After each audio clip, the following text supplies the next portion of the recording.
let's go back to the beginning. Like I said, it's been a minute. I've been here 6 years.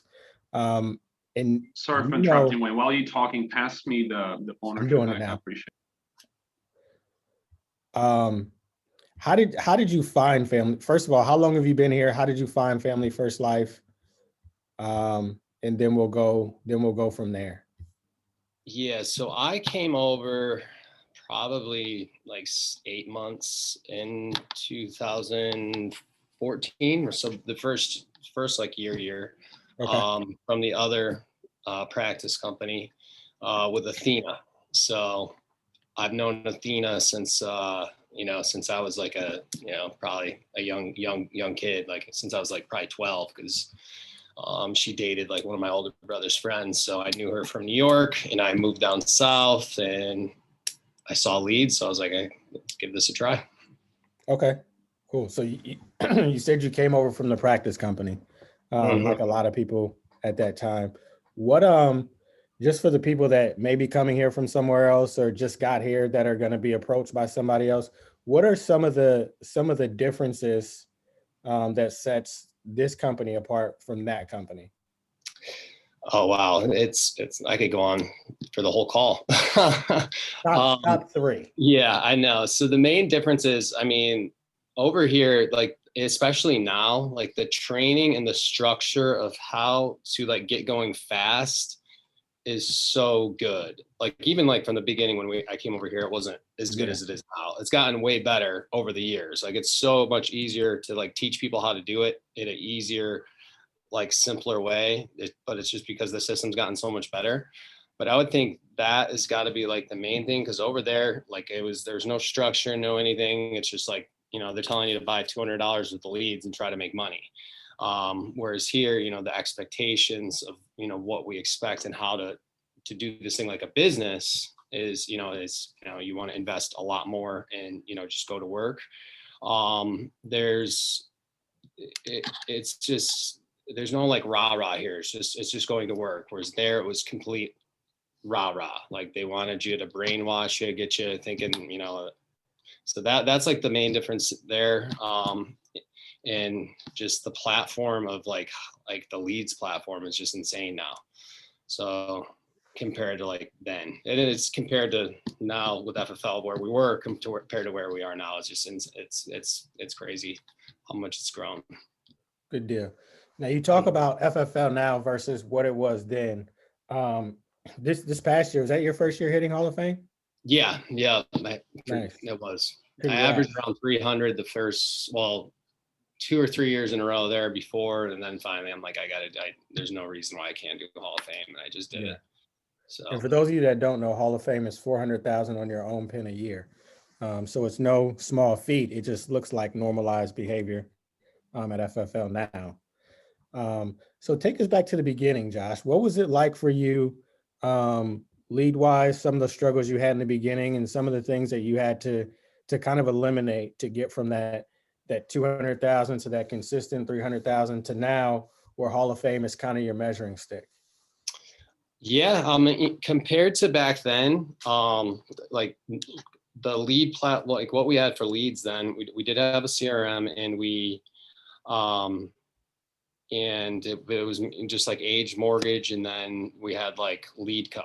So I locked out whatever counties I could, and it was in Charlotte, North Carolina, which was, like 3 hours away. So once a week, I would get enough leads where I could go up there, and run business and run like 15, 20 appointments a week. So I would probably, for the first couple of years with FFL, I was only averaging around 15, 20 appointments a week, which is very part-time. And then, I was still writing around 200 grand, and it got more. I think the first year I did like 190,000, then it was like 240, 250, then like 300, and then 400. And the main thing that changed is just investing more in leads, locking out more areas. We got more, we got more vendors, ARM, MailPro, all of that came along the way. And before, like when I was newer with FFL, I was afraid to lock out leads.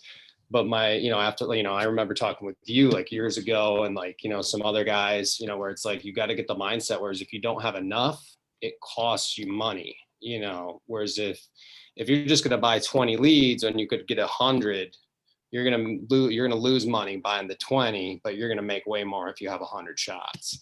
But I had to develop that mindset along the way to where I need more. And it's just like, it's a business. So you need to put money in the funnel to go make more. And it just gets so much easier when you're running 30 appointments a week. You just get so much better.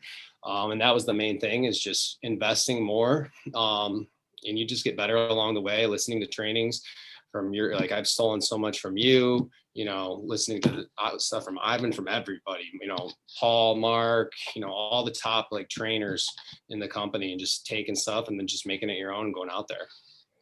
Yeah, I mean, that's the great thing about it, is that that the information is so free flowing. If you want it, there's no shortage of channels to go retrieve it, and all you have to really do is apply it. And I excuse me, I remember those conversations with you and Zach, and believe it or not, they were just as helpful and beneficial developmentally for me, probably more so than they were for you guys even then. And I think you're starting to kind of see that now as you start to build your own team. Yeah. So just real quick before we shift gears into building, how much are you spending now on leads on average per week? It's around 2,000. So $2,000 a week. Yeah. About how much did you issue last month? July is gonna be, I think we'll see today, but that was my highest submit month ever. I submitted, I think, over 70 something thousand. And Okay. last week I was at 37 with a week left, and I think I'm gonna issue over 20, but I had like another 20 going into August. Okay. So I'll be over 50 in July for sure. So you put 8 in and pulled out 50. Yeah. Now, 4 years ago, I could have never convinced you to spend $8,000 on leads, whether I guaranteed you 50 or not. Yeah, I don't think 4 years ago when we were talking, I didn't think I could do 50, Yeah. So just to show you how things change along the way.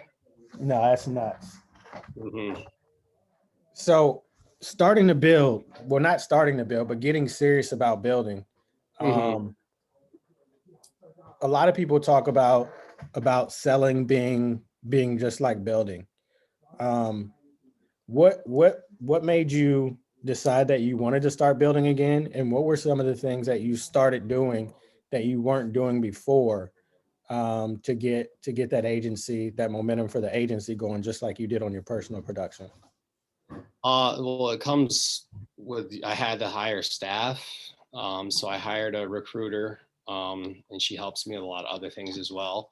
And then just investing a lot more into, it's the same, if you need appointments, you get leads. If you need recruits, obviously, you need leads. So just investing more into, ZipRecruiter platforms and, different avenues there, and taking it more serious on that side, just pouring more into that funnel of the business, where you have a full-time employee and then you're putting in, I'm putting in a lot more. I'm putting in more now than I ever had. And I'm about to start putting in way more because I'm not happy where I'm at, like outside of like Easton's legs. So Yeah, it's crazy how fast that changes. Mm-hmm. Your recruiter was your first hire? I've had a couple and it's just, they didn't work out. But she's been with me since February. And she's helped me tremendously. So, and now we're about to move into a new space. Our office here, we've outgrown our new Charleston office. So I think we move in September 15th. So I'm going to start looking for more staff. So why recruiter first and not admin first? Well, I mean, she does help me with a little bit of the admin stuff, but as far as like, I'm doing all e-apps, so I don't need any help there. And like with my, like I'm when you get people approved in the home, you get, so I have her send out my postcards and everything. And I'm really good with like connecting with my clients and telling them what, like just at the end of the appointment, just telling them, being very clear with people. I mean, I used to get a lot of cancels. I really don't. I mean, you still get cancels, but I'm good on that side. So, I mean, and she sends out the postcards. And then she does with like the admin stuff on like the like a ZipRecruiter, all that type of stuff, you know, handling all the ads, and then like Agentic Pro to manage the, you know, getting people started. So that she does a lot of admin stuff too, but she's also doing the interviews. That I need to hire another like recruiter as well, where they're just doing recruiting. That's why we need more staff. Yeah, no, I knew why. Excuse me. I just wanted everybody to hear you say it. Yep. Just because it is. I mean, it's a people business, and if we're taking care of the people, then you can't help but connect with the client. Yeah. And if you're connecting with the client, that admin, for all intents and purposes, is an extension of the recruiting function anyway, and they end up helping bring people on board or touching the people that as they go through onboarding and training. And the administrative side of thing is minimal. So whereas as before 4 years ago, where you would need both, right now you only really need recruiters, and then kind of an admin per se to manage the recruiting pipeline Yep. so that they can focus on recruiting. So I mean, that's good stuff. How you talked a little bit about, and then I'll kind of open it up to questions because I see them popping up. You talked a little bit about the system and pulling from different people. And I know the system 5 years ago is different than what it is today. And I don't want to do the story, the walking both ways uphill in 5 feet of snow story. But what are some of the things that an agent now absolutely has to do to ensure their success, stay plugged in, and make sure they're in the right place at the right time, both mentally and physically? Mentally, get to an office and get around top performers, you know, go to the conferences when they're around you, you know, get around the people who are like where you want to be. You know, so talk to the people who are putting up the numbers and, you know, let them stretch you. And then just, you know, constantly just stay plugged in. You know, there's so many like podcasts that you can find just in your podcast center on your phone or Spotify or all YouTube. Just stay plugged in while you're, you know, driving around, and that, you know, that helps with your mental state of mind. I like to make sure that I'm make myself feel good, so I have to work out, so that helps with my mental state. But so I would do all those things for mentally. You know, if you like to read because that helps too. And then as far as like business wise, just like copy and steal things from everyone. Talk to agents or where you want to be, and then like just implement what they're doing. And it just all boils down to like lead flow. Make sure you have enough leads on Mondays and Thursdays to set 15 appointments. So, I mean, if you're working instant leads, know your number of how many you need to get to 15, 20 appointments. So, I mean, if it takes you 100, get 100. If it takes you 150, get 150. So, or if it's, you know, 100 instant leads and then whatever else in the CRM, just know your numbers when it comes to leads. And it can, you know, just make sure you have enough leads just to get the appointments, because it's a lot better to have, you know, 15 appointments and then have, you know, 8 in 2 days. Cause then your mental state goes, you're driving around, going to a gas station, getting out, you know, walking around. If you have enough appointments, it helps with your mental state. I mean, even now, if I get no-showed a lot, I'm like, oh, you know, you laugh it off, but if it, you know, so just having enough appointments always helps with the mental state.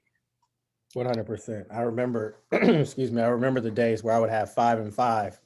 Yeah. And you get a no-show and you have this gap of 3 hours where, I mean, there's nothing to do except door knock, and it's kind of frustrating. But when you book them 8 and 8 or 10 and 10, you're almost hoping that somebody no-shows you so you can stop and use the bathroom, for lack of a better way to put it.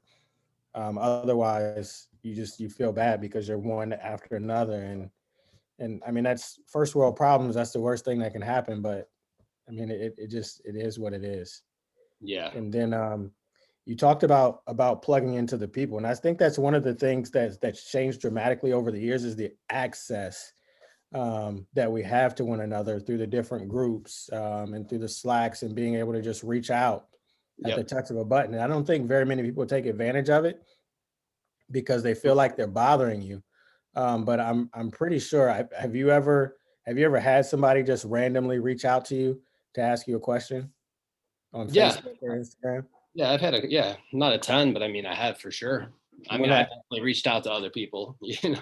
I don't do it enough, but I do need to, but I have, you know, reached out to other groups. I mean, I used to talk with you and we've been in completely different groups. I'm going to reach out to Ivan, and ask him some questions about the building side and how to, improve that, as well as you, since you're crushing it as well. So that's one thing I've told myself that I need to do more, is reach out to manage. I used to do it all the time on the sales side, but now where it's like, I have the sales side down, I need to stretch myself when it comes to buildings. So Yeah. yeah, When people do that to you, does it irritate you? Is it disruptive at all? Is it? Hell no, it makes me feel great. I'm like, sweet. Yeah. It boosts your self-confidence. It's like, yeah, because especially the culture here, we all want to help each other. We're all here to win. We wouldn't be doing this if we didn't have like the right mindset to just go out there and try to help people. I mean, we help people with insurance, and we can teach other agents how to do it. So it's like when someone asks for help, it's like I love helping. Like, just some of the new people are getting going.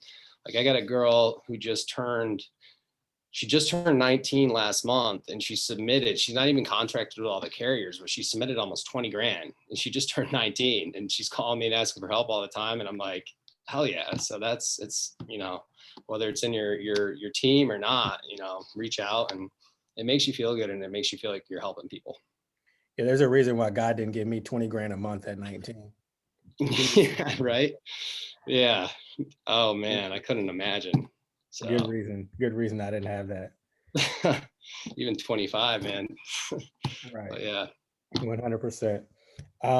Real quick, TJ Beardsley, he was asking what type of leads. I'm assuming he's talking about your sales leads. Yep. So I want you to answer it from two fronts. I want you to talk about what you use personally, and then as you get new agents up and running, I want you to talk about that lead plan that you kind of fit them with to get started too.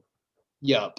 So personally, I have mortgage mailers that come in, but it's not enough to run a full schedule. So usually every dial session, on either, so like if it's like for today, last night, well, not usually I do it at night, but yesterday I did it before the 5 o'clock deadline to get the discount. I had a reminder pop up, and I ordered 50 leads for today. So, and then I'll order another 50 leads like Sunday night, for instance.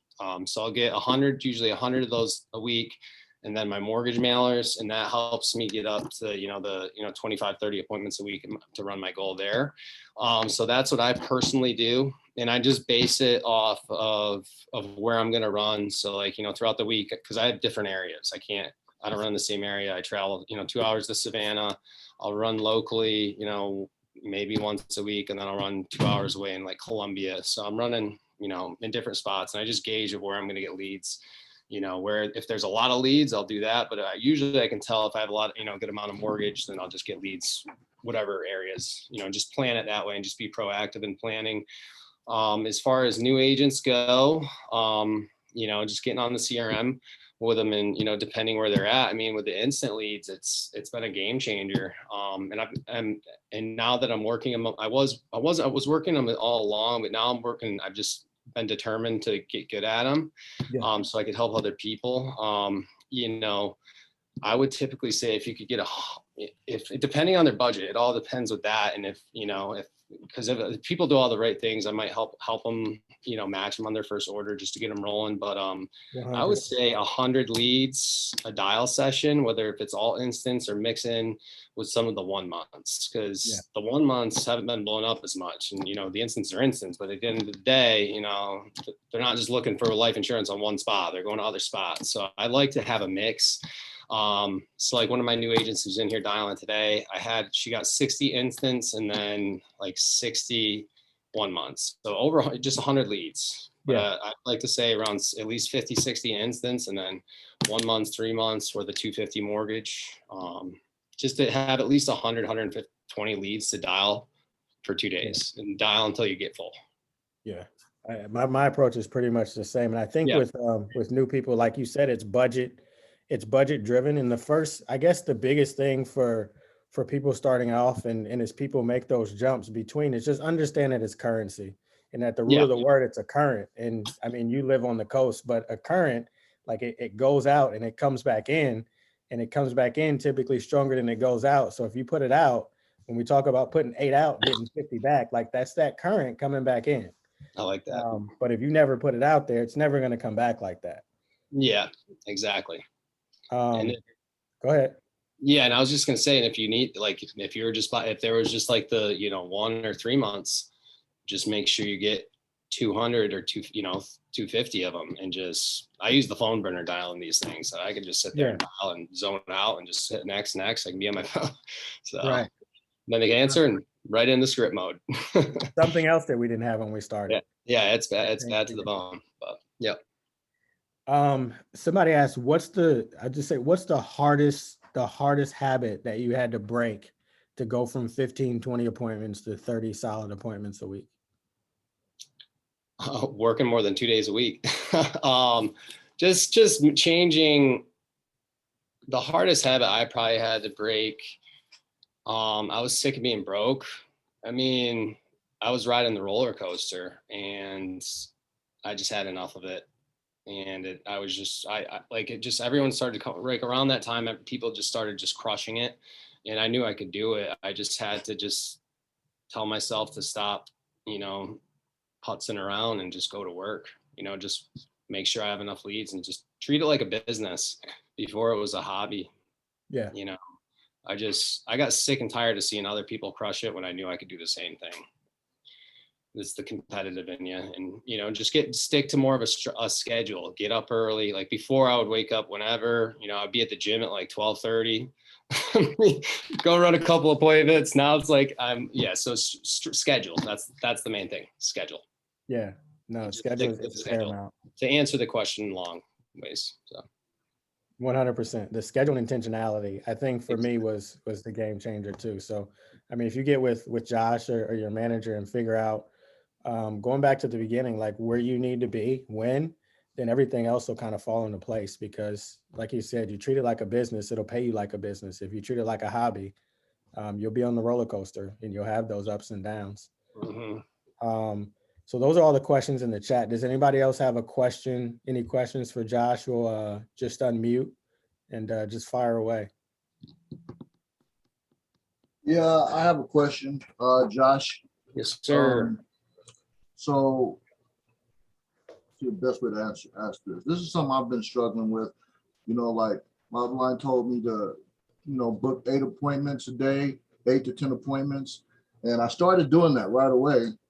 And I just got on those appointments, and it was like I was really scatterbrained. I was new, didn't really have a good in-house. I'm still building my in-house, but I'm a little better now. But I got a lot of anxiety when I have those appointments back to back to back to back. So what I've been doing, just to be very transparent, is I've been booking appointments every 2 hours. And that way I feel comfortable. Even if I'm running a little bit late, I can get out of there and I can get to my next appointment. And, I've been doing okay. I feel calm and there's peace when I'm in the house, mentally.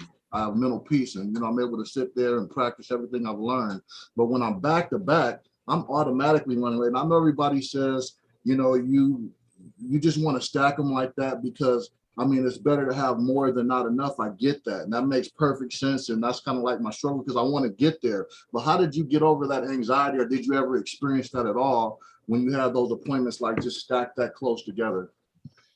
So to answer that, so what I do is I always give myself, depending like where I'm running, I give myself a window of time. So sometimes I always do between 5 and 5:30. I always give at least a 30-minute window. But if I'm stacking my appointments and I know I'm going to have 10 appointments in a day, I give myself an hour window. Because that way, if someone no-shows me, I can show up early. And if I run behind, they already know it's an hour window. And for the most part, I'm not in appointments more than, if I'm writing 2 people, I'm in there an hour. If I'm not, I'm writing them within 30 to 45 minutes. So I just give myself an hour window. And if you're late, that's a good thing because you're writing people. So don't get anxiety about it, because that just means you're helping families and you're helping your own. And what was the second part of the question? Well, I basically asked you, how did you get over it? Because I live in Northeast Texas, it's a really rural area. So I'm like driving, I do the same thing, finishing about 35, 45 minutes when I write someone. but I'm driving, usually long distances in between appointments. So it's just really difficult for me to have that peace when I'm like driving an hour and, I don't know, it's kind of stressed out for me. I gotta figure out how to get over that hump. That's all. I'll get there. Yeah, I would just, you could set it. If you start at 8 in the morning and go to 8 o'clock at night, that's 12 hours or on 8 appointments. So you can fully give yourself enough time if you need it. I don't like to have that much time in between appointments because I like to be moving. But you control your schedule. I would just get over the anxiety part and just know that if you're running behind, you're helping people. That's what I would do. I think for me, love the one you're with, I guess, comes to mind. Exactly. It's kind of like if you're in a relationship and there's another pretty girl that's eyeing you, you're not going to leave where you are. You got a good thing going to go run and chase her when you don't know what that is. If you're in the house and you got a captive audience and you're writing an application, you're not going to rush off to the next appointment because they might not be there. And if they're not there, you just rushed out of a house and forego building a relationship with that family, like Josh said, connecting with the family to go help somebody else. And then that ends up in the chargeback because now they're going to let somebody else in the house instead of saying, no, I already sat with Josh, I'm good. So love the one you're with. Yeah. Windows of time too. It works.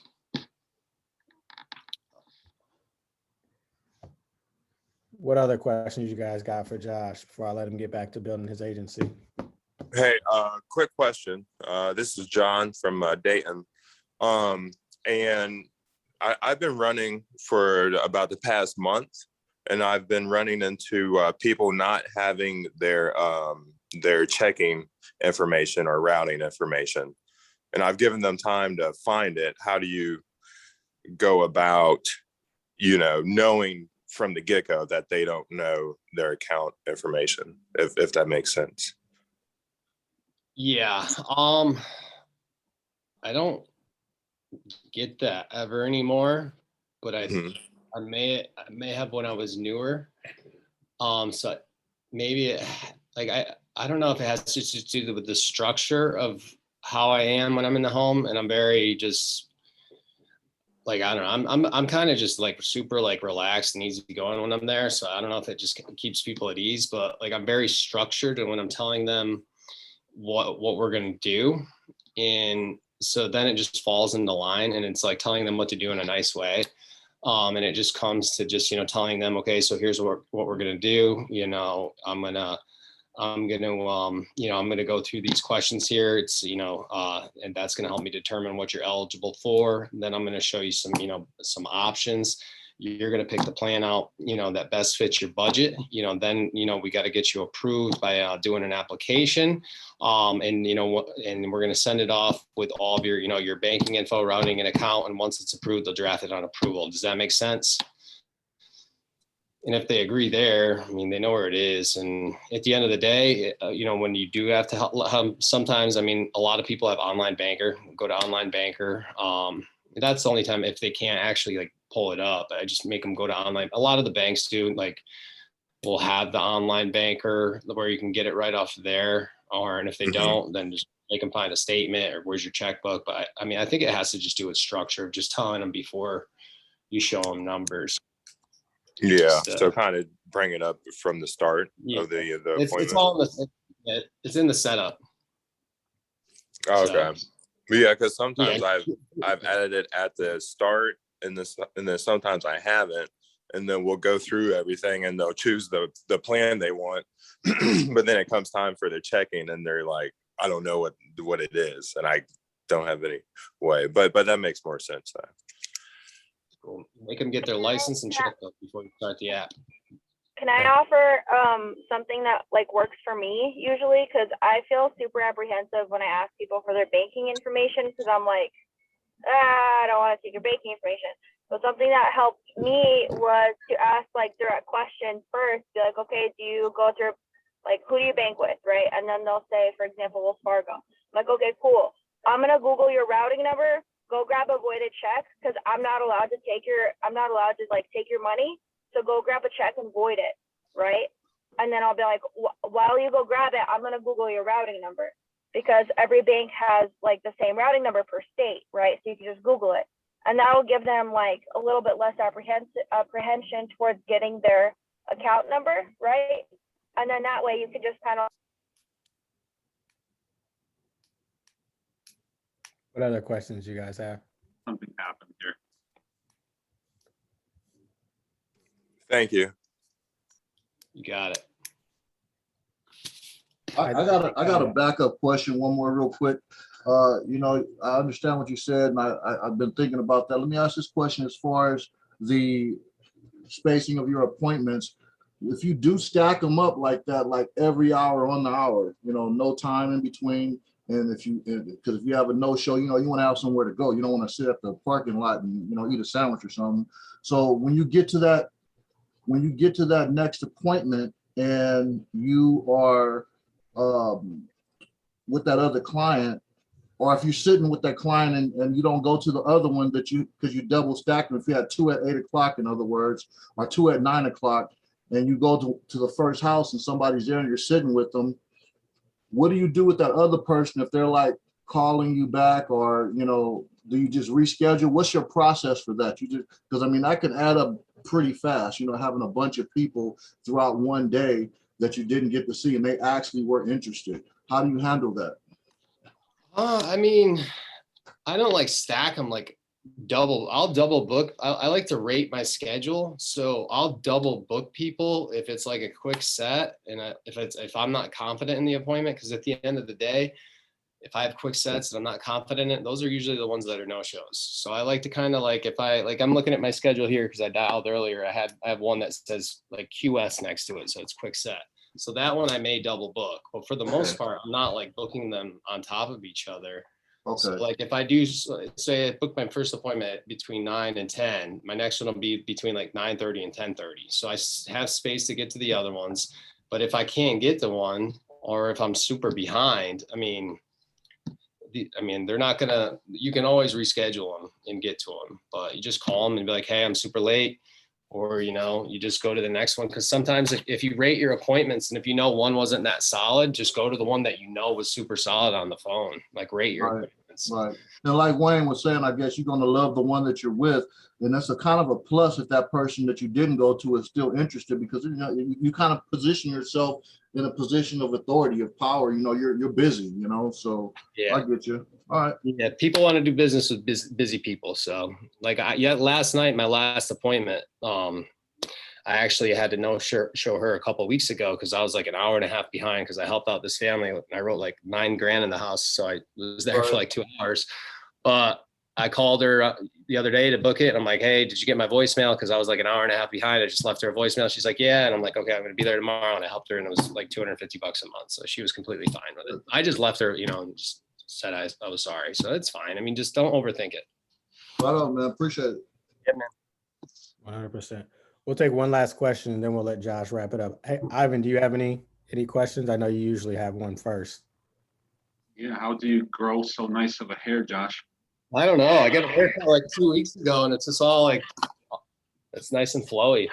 I can tell. Always that good. Yeah. Good question. My mom blessed me with it. Oh, yeah, I guess. That's how I grow it, I guess. But you're fine. Go ahead, sir. All right, I'm gonna try to make it quick because the computer is dying. But a really quick Josh. Yes, okay, sir. So we're starting up and whatnot, and we're getting everything. We're getting the ball rolling. The wise man said, focus on one product. In other words, start with like final expense or start with term. What would you recommend? Because we come from a background where we've already sold insurance policies because we're coming over from a big corporate company. So we know how to save life, ROP, all that. The new stuff that we are into, which we need to learn, is the mortgage and things like that. But as far as where would be, long story short, what would be a good place to start? Just start with final expense? Start with term? If you know insurance, it's pretty straightforward, man. I mean, I would just, if you're working at like instant leads, you're going to write final expense, you're going to write term. So, I mean, it's really just, I would focus on Americo. I mean, the final expense, it's super simple. Look at the grids, it's knockout questions. You can take 2 applications and read them and you can figure out what they qualify for. In regards to the Americo cashback, it's, you know, it's, or their term, it's just, you know, it's a term insurance plan that has living benefits. And then if you do cashback to get your money back. So it's all pretty easy, you know, I would focus on Americo. And then when you're in the home, call and ask. So if they have some health conditions, call whoever you're working with. If they have like diabetic neuropathy, they'll tell you to write Prosperity. So just, you know Americo, and then just go out there. And if you have a question, you know, you can look at the grids or call if you need help, you know, your first couple appointments, and you'll learn it pretty quick. If you come from knowing insurance, it's not that deep. Okay. Yeah, and the one thing I will say, real quick, if okay. go ahead. Oh, okay. So when we're making phone calls, we're doing call days. Our goal is it supposed to be a real quick role play? Like, call you, okay, I'm going to be in your area Tuesday. What works best for you, morning or evening? My job is basically collect this data, make sure you get the data. And then from there, are we just trying to get face to face with them and then set a meeting, or we're just the information that we got on the leads? We're just literally, here you go, here's your info, call me, or figure out a way to get in the door. What is the whole?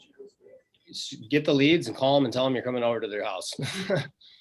I mean, I just call them, verify their info, figure out their schedule. If they work or they're retired, then tell them that your job's just to get them that information. Plans are non-medical. I'm going to be out that way tomorrow. Any reason that you want to be home between 6 and 6:30. So you got to get them the info. Yeah. So I appreciate all you do. Thank you. Yep. The one thing I would say is your number one objective on the phone is to set the appointment. And then your number one objective from there is to get in the house. And then in regards to insurance, for you guys, especially coming for insurance and the people that are starting off, I think because we've been spoiled with so many different lead options and starting people with final expense, they shy away from mortgage. And all mortgages is term insurance. It's just insurance. Mortgage is just a fancy marketing term. And it's actually cheating because you have a target. So you don't really have to do so much figuring out as to what the coverage should look like or what you're shooting for. It's right there on the form already. So that's your target. So it's kind of like a cheat sheet. So don't overthink it for you guys or for those people that are transitioning from final expense or internet leads to running mortgage protection leads. There's no reason to shy away from it. They're just people. It's the same in-home. And mortgage is almost easier than final expense, to me anyway. And I started with mortgage and had to be convinced to start running final expense. But I digress. Josh, parting shots, things that you make sure that you arm your agents with, something that you wish you had known before you made that transition and figured out that anybody could do this. Just leave us with some parting shots, something that we can take and apply right now to change our business. Don't be afraid to invest, to be uncomfortable buying leads. If you get that anxiety in your throat when you load your CRM up and you're thinking about it, just do it and hit the order button and get them in your CRM and just dial them. And, you know, just focus on the activity and the phones, and it all comes on into play. But it's just like, don't be afraid to invest in yourself and your business. It's a proven system. I mean, look at everyone else who's doing it. And, you know, as long as you're not afraid of the phones and, you know, to go out there and see people and, you know, put the activity in your favor, anyone can do it. You just got to go out there and buy a lot of leads and help a lot, you know, the phones. 30 appointments a week, it's going to take some dial time. So buy a lot of leads and help a lot of families.